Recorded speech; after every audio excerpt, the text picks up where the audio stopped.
Welcome to Prime Edition. Our sign language interpreter this evening is Anne Wangeshi. Now, the Kenyan government says it is yet to locate the body of John Ogutu, the Kenyan teacher who was shot and killed at the height of post-election violence in Tanzania. Prime Cabinet Secretary Musalia Mudavadi says Ogutu died at the Goba Centre in Ubungo district of Dar es Salaam. 8 other Kenyans who have been arrested and detained in police stations across Tanzania have, however, been released. Pressure has been mounting on the government to address the disappearance of Kenyans abroad, including those said to have been trafficked to fight alongside Russian forces in Ukraine. After weeks of Kenyans asking the whereabouts of their loved ones who have fallen victim to the Russia-Ukraine war, the deadly protests in Tanzania, and the human trafficking reports of Kenyans in Southeast Asia. The situation is so dire that our missions are constantly rescuing citizens.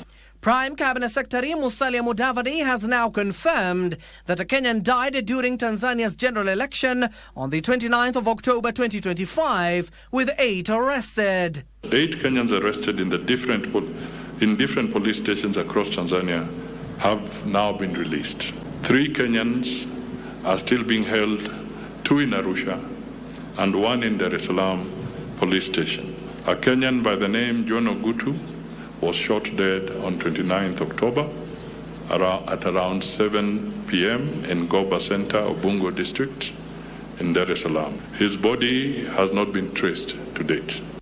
On the Russia-Ukraine war, Musalia noted that the administration is in talks with Russia and Ukraine to ensure the Kenyans who are taken to the front line of the war are repatriated back to the country.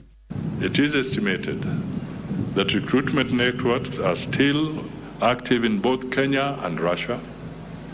The Kenyan embassy in Moscow has reported injuries among nationals and others stranded.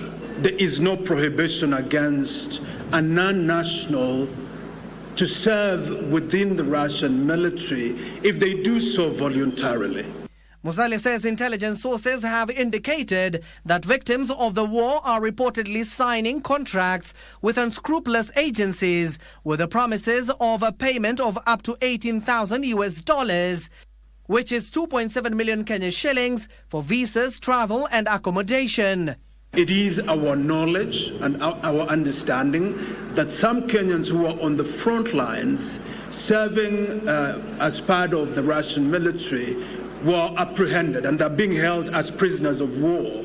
Further, the Foreign Affairs CS notes that the human trafficking situation in Southeast Asia, particularly for Kenyans, is concerning and largely driven by the rise of forced criminality in online scam compounds, including forced labor, online scamming, illegal cryptocurrency trade, and even the horrific prospect of human organ harvesting. The ministry has further downplayed President Yoweri Museveni's remarks that activists Bob Njagi and Nicholas Oyo were kept in a fridge during their 38 days of detention in Uganda. It is my belief that President Museveni was speaking metaphorically, rather than to suggest that there was anything that was done in the manner in which he described it.